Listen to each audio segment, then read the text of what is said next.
한 사람이 자기 스타일이 나올 때까지 걸리는 시간은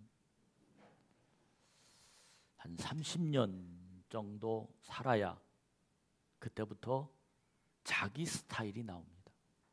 물론 부모님으로부터 물려받은 성향이 있고 자기 나름대로 세상을 살아가는 여러 가지 노하우가 있겠지만 내 성향 플러스 자기가 하고 싶은 목표, 이것을 인격이라는 자기가 다져가는 과정을 합해보면 한 30년, 30세 정도 돼야 저 사람은 저런 스타일이구나, 이렇게 나를 평가받을 수 있는 스타일이 정해져 있습니다. 어떤 사람이 40세가 되면 자기 얼굴을 책임질 만한 나이다, 그렇게 이야기를 하고 있지만 저는 적어도 30년 정도는 돼야 자기 삶의 스타일이 이렇게 결정되는 그런 모습이 아닌가라는 생각이 듭니다.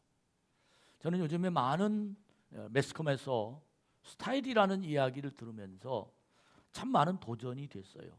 그 도전이 왜 저렇게 노래 한 곡 때문에 세계가 움직일 만한 스타일이 표현되고 소개되는데, 성령님이 내 속에 오셔서 엄청난 세계를 뒤엎고 세계에 개혁을 하고 변화를 주고 세상을 움직일 만한 능력이 성경에 분명하게 많은 나라들을 다스리고 있었는데 그것들은 지금 잠자고 묻어두고 있을까?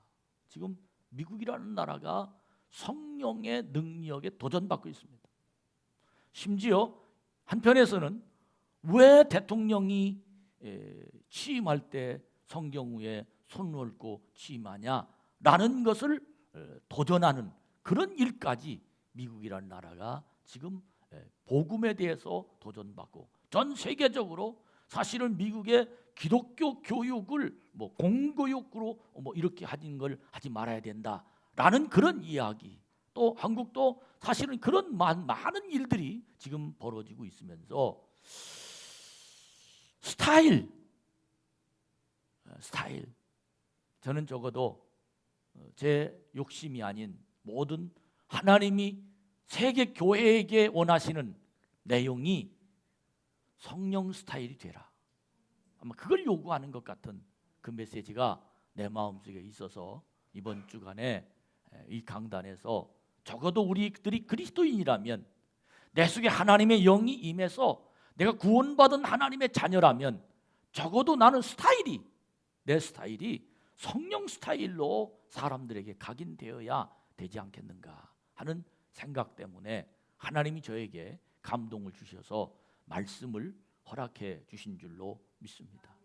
이와 같이 우리는 이 성령 스타일이 내 삶에 적용이 되고 사람들이 날 쳐다보면서 저 사람은 성령 스타일이라고 인정받기까지는 많은 과정이 필요했었습니다. 그런데 정말 꽃이 피기도 전에, 열매가 맺기도 전에 이미 그 사람의 머릿속에 고정된 생각이 성령 스타일이 되기는커녕 공자 스타일로 교회가 점점 이렇게 쓰러지고 있다는 거예요.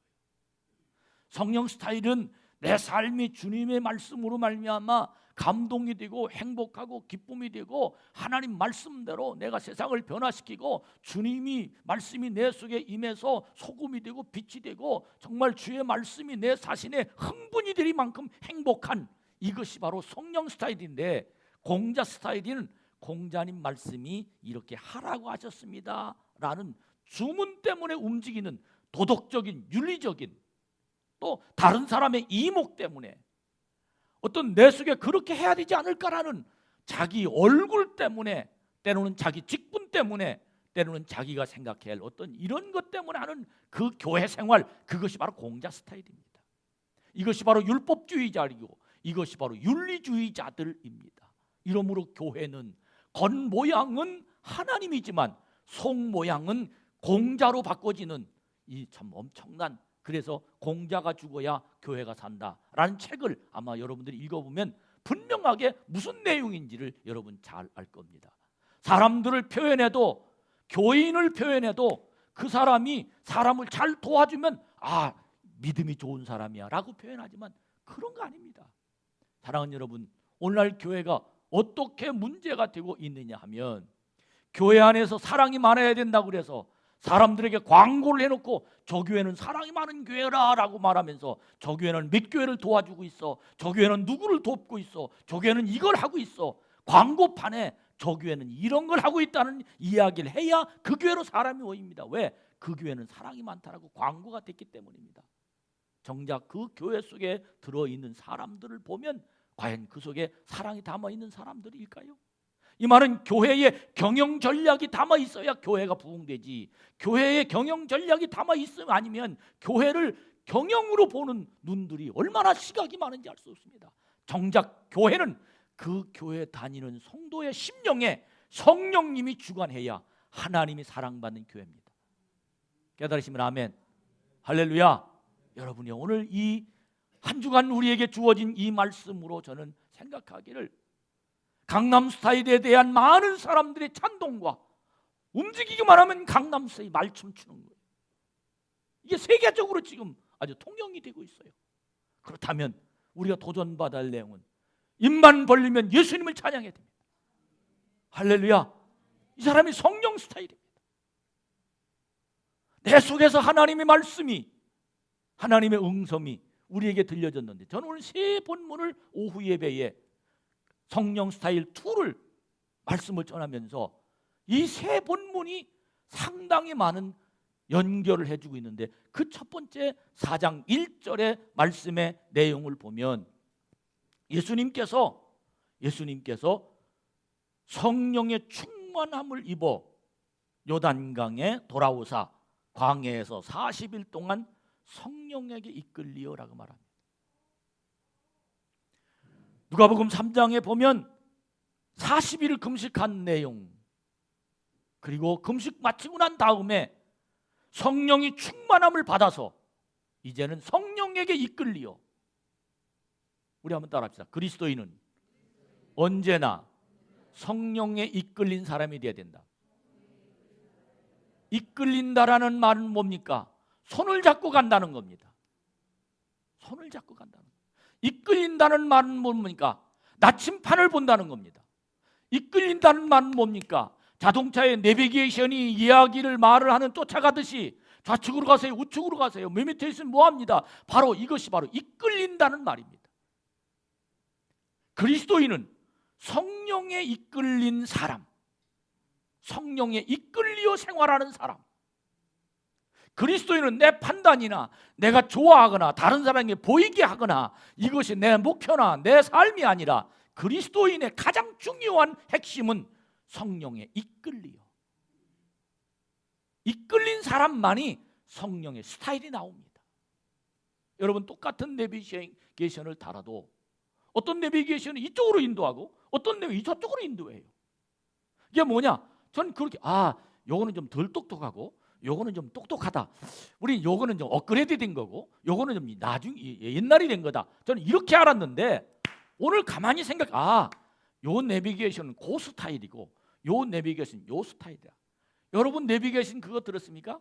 전라도 버전 내비게이션 있지라오, 이쪽으로 가라지요. 뭐 충청도 버전 이게 뭐냐면 자기 스타일이 있다는 거예요. 여러분, 모든 제품은 자기 스타일이 있습니다. 모든 회사는 자기 스타일이 있습니다. 그렇다면 여러분, 이 하나님의 성전에 와서 그리스도인이라면 성령 스타일이 되어야 그리스도인입니다. 깨달으시면 아멘. 오늘 우리들이 정말 교회가 교회 역할을 하지 못하는 가장 큰 이유는 교회에 들어와서 자기 스타일을 나타내고 있다는 거예요. 교회에 들어와 자기 스타일을 갖고 있어요. 교회는 예수님이 하나님의 아들이지만 예수님은 성령 스타일이 됐습니다. 이 말은 성령이 이끌리음 받았다. 근데 이것이 아무나 됩니까? 군대 가면 하루아침에 머리를 빡빡 깎고 군대 가기 전에야 자기 최고죠. 자고 싶으면 자고 먹고 싶으면 먹고 하고 싶으면 부모가 뭐라고 한다더니 말을 듣습니까? 아니면 뭐 자기 멋대로 다 자기 마음대로 하던 사람들을 갑자기 열중시어 차렷 앉아 일어서 뭐 별짓 다 시키잖아요. 별짓 다 해야 되잖아요. 근데 그 사람이 이 틀만 있으면 군대 스타일로 바꿉니다. 그 군대 스타일로 바꿔주는 가장 큰 원동력이 뭐 따라 합시다. 군인 정신은 내 정신이 아니다. 군대 가면 이걸 가리켜요. 내 정신으로 앉았는데 나보다 한 달 먼저 왔다고 앉아 일어서면 이 자식이 나보다 10살 5살 덜 먹은 이 사람이 자기보다 뭐 2달 먼저 왔다고 뭐라고 한다고 그러면 알았습니다. 이게 제 정신 아닙니다. 내 정신 가지고는 도저히 따라할 수 없습니다. 성령 스타일은 바로 내 정신, 내 생각, 내 개인, 내 권위, 내 자존심, 내 마음 이런 마음을 가질 수 없는 사람이라야 성령 스타일의 사람이 될 수 있습니다.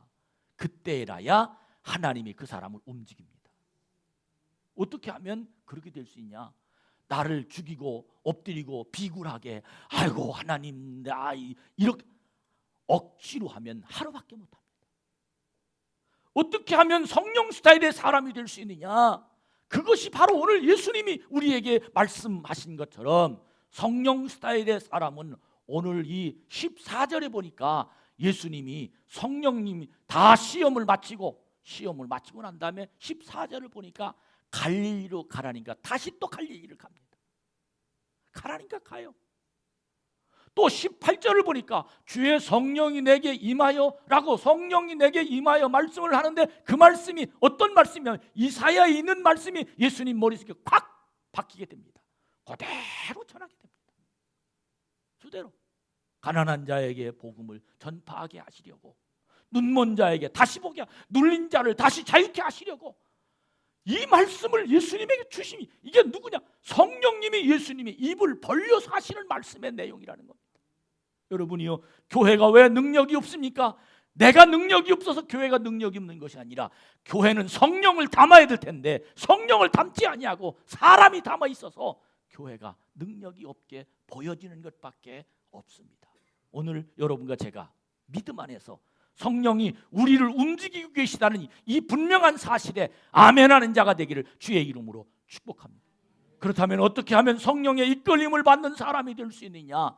그 이유를 예수님이 가르쳐줬는데 그 가르치는 누가복음 4장에 보면 예수님은 인간이기를 거부했어요. 인간이기를 거부해. 인간에게는 본능이라는 게 있어요. 이 본능은 먹는 본능입니다.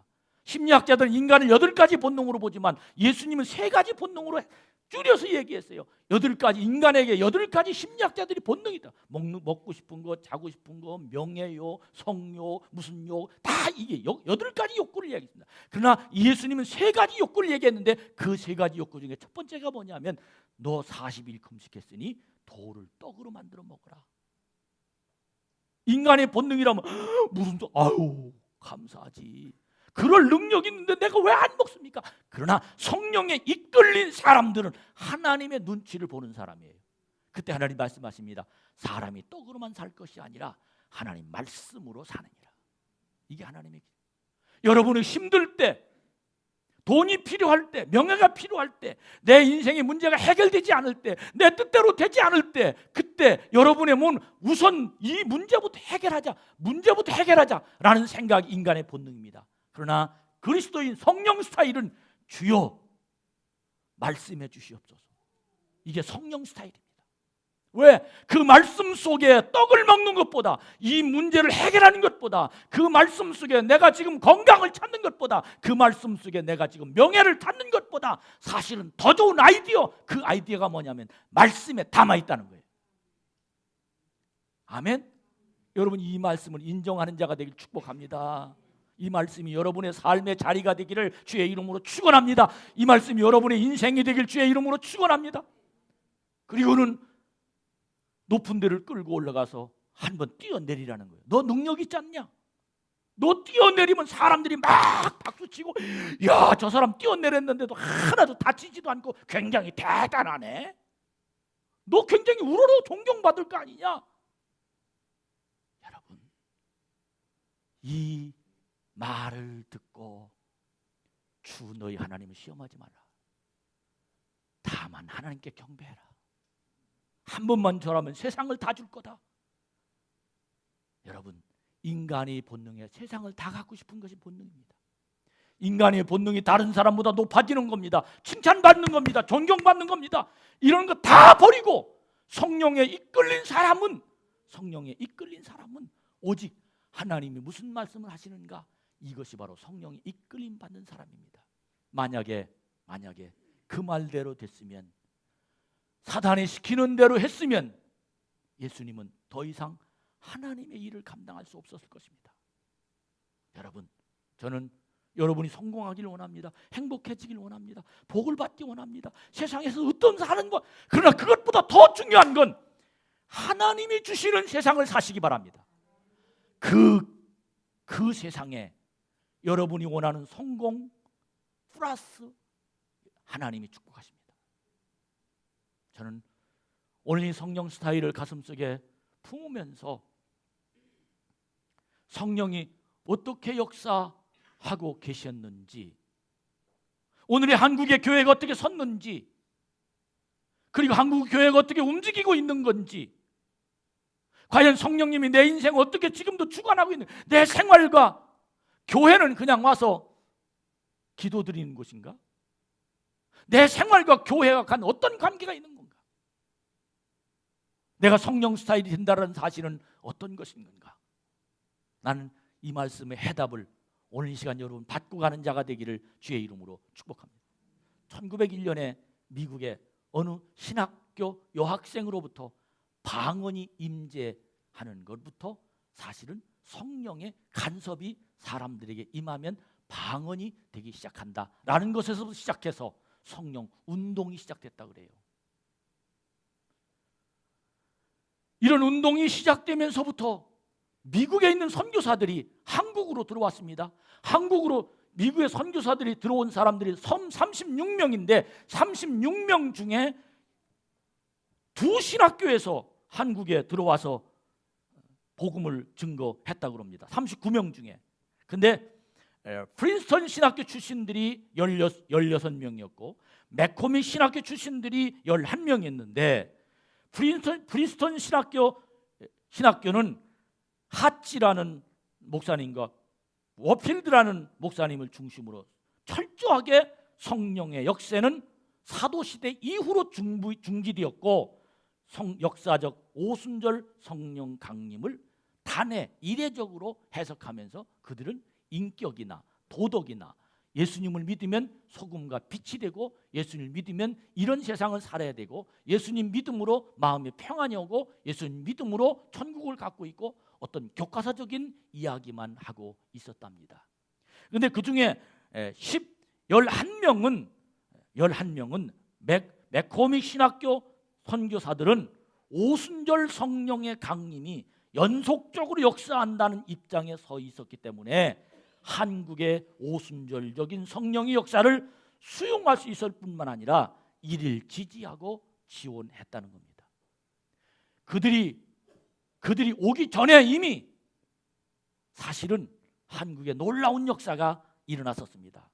이 맥코미 신학교들은 무디 목사님이 부흥운동의 중심지였던 시카고에 자리 잡고 있었기 때문에 시카고의 부흥운동이 이미 익숙해졌다는 거예요. 그래서 한국에도 그런 부흥운동으로 하나님의 성령의 역사가 지금도 자리 잡고 있다는 겁니다. 사랑하는 여러분, 저는 우리 교회가 어떤 스타일의 교회냐는 거예요. 여러분이 어떤 스타일의 신앙을 갖고 있느냐는 겁니다. 여러분의 담임 목사가 지금 어떤 스타일의 말씀을 전하고 있느냐는 거예요. 여러분이 담임 목사의 목회관이 이 강단의 하나님의 스타일이 여러분에게 어떻게 지금 말씀으로 우리에게 역사하고 있느냐라는 거예요.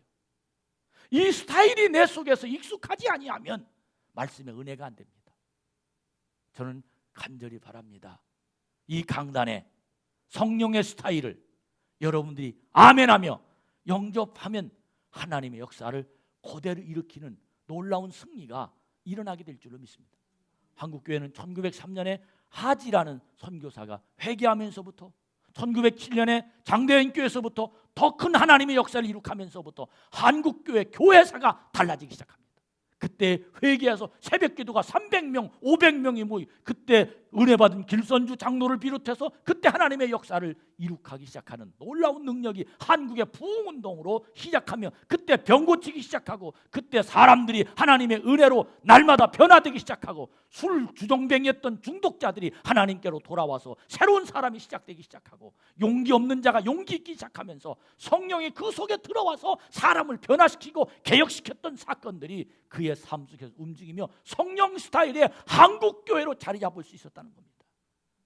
여러분, 정말 여러분과 제가 2012년 10월이 문을 열었습니다. 저는 언제까지 공자 스타일의 신앙을 성경 몇 장 몇 절에 이렇게 기록되지 않습니까? 아멘.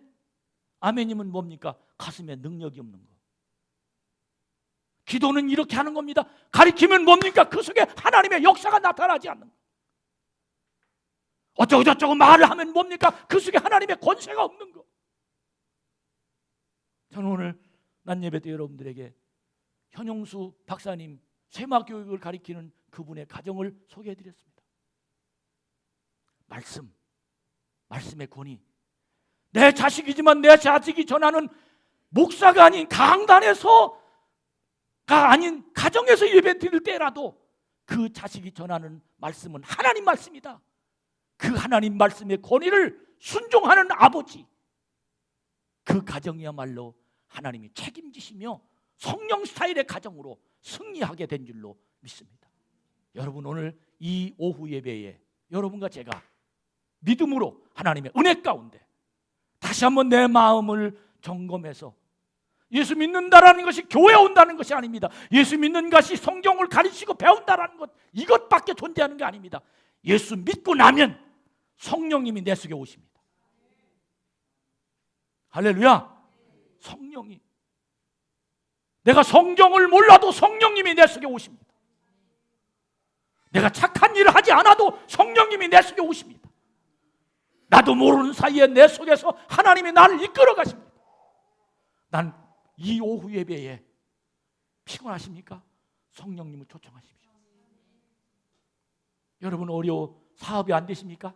성령님을 초청하십시오. 여러분 괴로워 견딜 수 없습니까? 성령님을 초청하십시오. 그 성령님이 여러분을 이끌고 가실 것입니다. 그 성령님이 여러분을 하나님의 위로와 격려와 용기와 새 소망을 여러분에게 반드시 주실 것입니다. 성령님은 이성 이후에 있습니다. 성령님은 인간 지식 이후에 있습니다. 1의 물결, 2의 물결, 3의 물결, 4의 물결, 세상은 아무리 그 물결이 우주공학시대, 생명공학시대, 시간과 공간과 지식이 소용없는 그런 시대가 온다 할지라도 성령이 오시면 질서 있게 우리를 하나님의 권세로 움직이게 하시는 능력이 일어나게 될 줄로 믿습니다. 저는 이 10월에 여러분들에게 풍성한 하나님의 사람으로 만들어가기 위해서 뭘 배우려고 하지 말고 주님을 영접합시다. 성령의 권세가 여러분 속에 임해서 성령님이 여러분을 만지는 하나님의 은혜가 충만한 믿음의 역사가 일어나기를 주의 이름으로 축복합니다. 결론으로 말씀드립니다. 어떻게 하면 이렇게 됩니까? 어떻게 하면 성령님이 내 속에 오십니까? 어떻게 하면 성령에 내가 이끌리는 사람이 됩니까? 그건 간단합니다. 공부해서 되는 것도 아닙니다.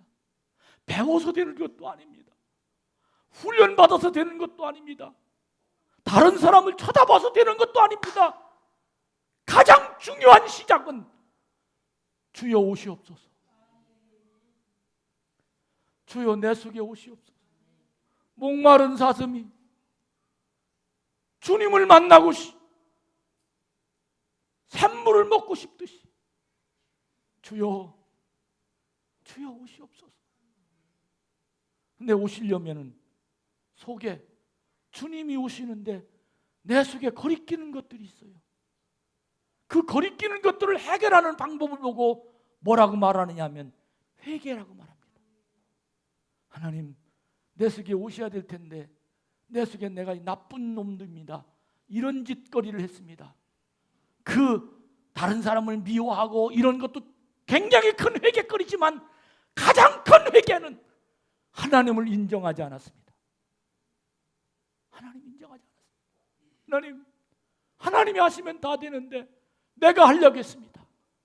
주여 용서해 주옵소서. 이제 내가 하나님만 믿겠습니다. 하나님 나에게 오시옵소서. 하나님 나를 사랑해 주시옵소서. 저는 이거면, 이 정도면, 이런 마음이 진실이면, 그리고 애절복골 주님 앞에 매달리면 주님은 반드시 우리를 하나님의 성령의 능력으로 이끌리시는 은혜의 역사가 일어나게 될 줄로 믿습니다. 오늘 시간 여러분과 제가 진실로 한마디만, 주여 내가 교만했습니다. 주여 나에게 오시옵소서. 내가 하나님보다 돈을 더 의지했고 하나님보다 내가 앞서려고 했습니다. 주님 용서해 주시옵소서. 이 마음으로 진실로 회개하며 하나님 앞에 나아오는 믿음의 사람이 되기를 주의 이름으로 축복합니다. 우리 두 손을 좀 높이 들어봅시다. 성령은 지식이 아닙니다. 성령은 이성으로 이해되는 것도 아닙니다. 성령님은 내가 받아들이는 것도 아닙니다. 성령님은 모시는 겁니다. 성령님 오시옵소서. 성령님 나를 붙잡아 주시옵소서. 성령님 나에게 함께하게 하시옵소서. 우리 시간 하나님 앞에 간절하게 나 천부의 의지 없어서 손들고 옵니다. 이 찬양 1절 부르고 통성으로 하나님 앞에